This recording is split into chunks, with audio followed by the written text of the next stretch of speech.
Good morning, children. I welcome you all to a new class in physics today. In the first class, I taught you about current, its SI unit, and I also gave you the definition of current along with its formula. And then I wanted to start with the different components. I covered two components with you, children. But today's class is very important because I have come here to show you the different components. I will show you the different components one by one and we will study about them. The first component is the key. The first component which I am going to pick up today is the key. I told you, children, that a key is an on-off device. Now here I am holding a plug key. You can see that these are the two terminals of the key and this is a plug which can be inserted inside and it can be removed also. Okay, so this is a plug key and you can see, children, that when I am inserting this key, this is considered to be the on condition. Okay, that is when I insert the key inside, then what happens? The current flows through the circuit, and when I remove this key, it is a off condition. That is, no current flows through the circuit. The current gets disconnected and here it gets connected.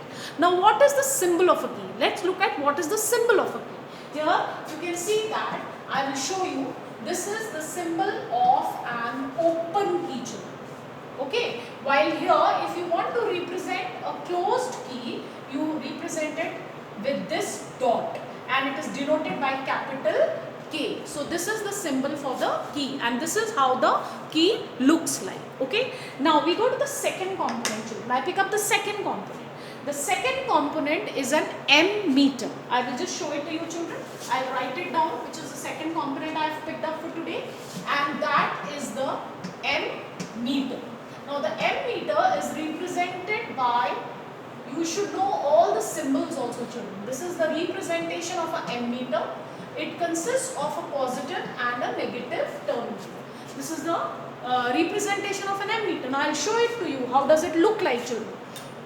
See here, this is what an ammeter looks like. You can see there is a red knob over here and there is a black knob. The red knob represents the positive terminal of the ammeter and the black knob represents the negative terminal of the ammeter. And you can see there is a scale over here and there is a tiny needle also inside. Now what is this calibrated scale? It is showing it's got markings on it. It is 0, 0.5, 1, 1.5, 2, 2.5 and 3. Now this is calibrated and it measures the current in amperes. Okay, there are bigger ammeters also which can measure values up to 10, 20 amperes. Now this is a smaller ammeter which measures the reading from 0 to 3 amperes, and you can see that it's got a needle here, and when you connect the terminals in the electric circuit, you will find that the needle fluctuates, and when the needle fluctuates, you can take the reading of the ammeter. Now what does the ammeter measure, children? I told you that ammeter is a device which measures the amount of current flowing through a circuit. Okay, now we come to the next component. The next component is a galvanometer, children.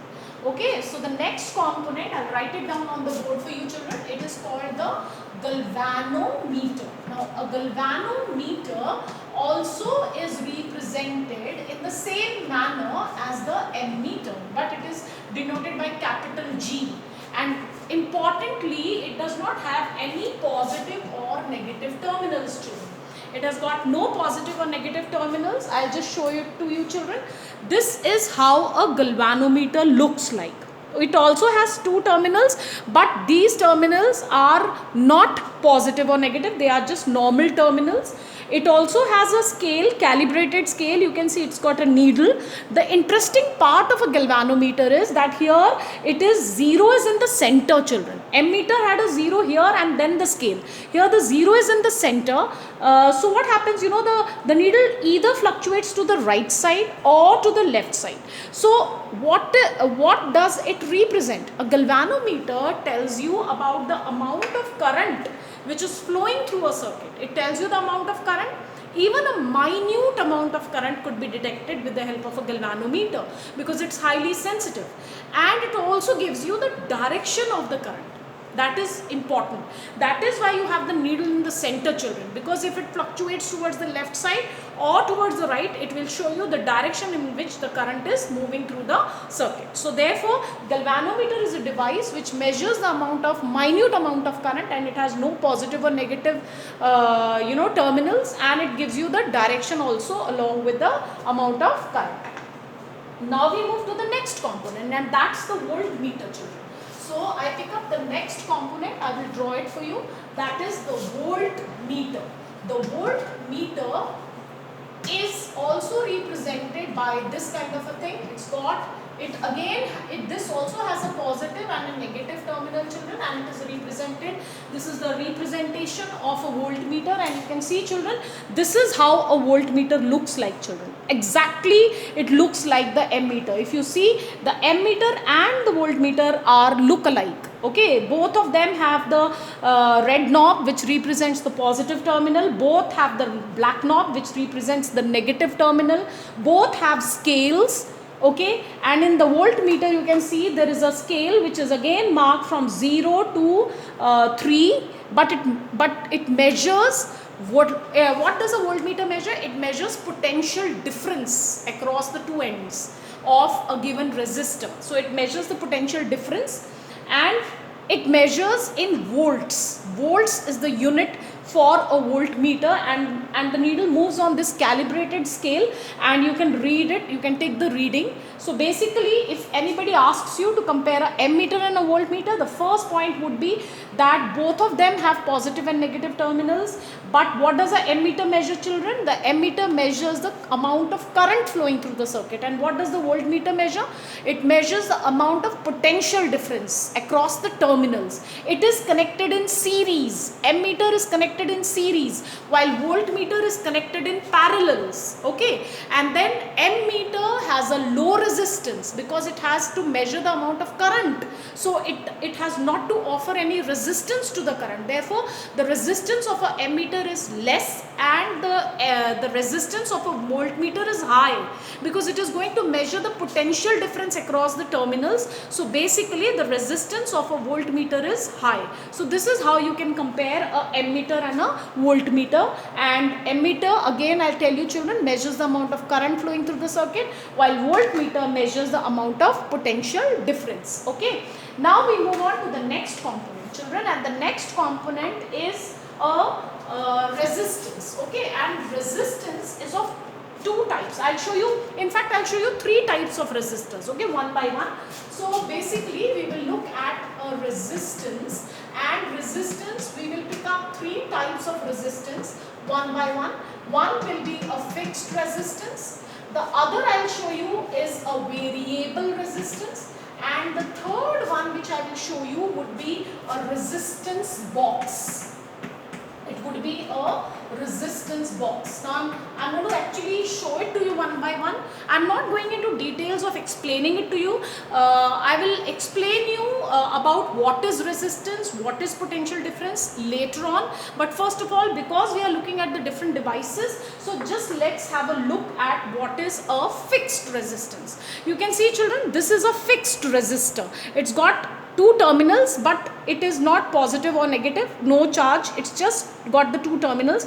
Why is it called a fixed resistor? Because it has got a resistance which is fixed, it is not variable. For example, on this resistor, let me read, it is written 3. It is written 3. So basically the resistance of this resistor is 3 ohms. It is a fixed resistor. Okay, now look at the other one, children. I will show you. This is a variable resistance. You can have a look, children. This is a variable resistance. It is also called rheostat. The other name for variable resistance is a rheostat.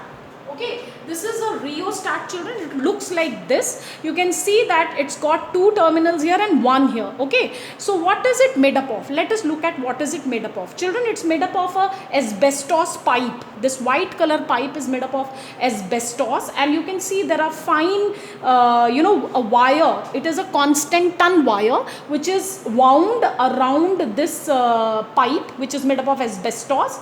This is known as the jockey. You can slide this. Children, have a look.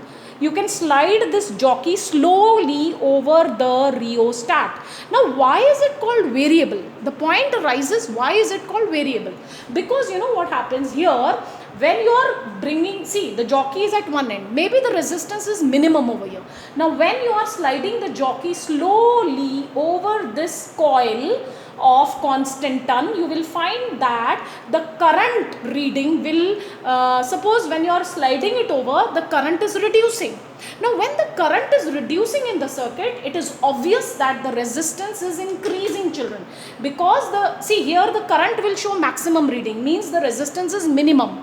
And when I slide this jockey over this coil, I see the current reading in the emitter, it is reducing, which shows that the amount of resistance is continuously increasing. So that is why we can vary the amount of resistance. That's why it is called as a variable resistor, or it is also known as the rheostat. And I told you this jockey is connected to this terminal, so this is the variable terminal, while this is the fixed terminal. You are going to connect, when you are connecting this in a circuit, children, one wire is connected to any one out of these two terminals and one is connected over here, okay? And this actually varies the amount of resistance in the circuit, children. It is known as a rheostat, children, and let me tell you that it actually offers resistance to the flow of current. Now we go to the third type of resistance, and this is known as a resistance box. You can see it looks like a box. It's a big box and it's got many keys over here. Why are there so many, and why is it called a resistance box? Because you know, children, I'll just try to show it to you. These are the two terminals. You connect the wire one to this and the other to this.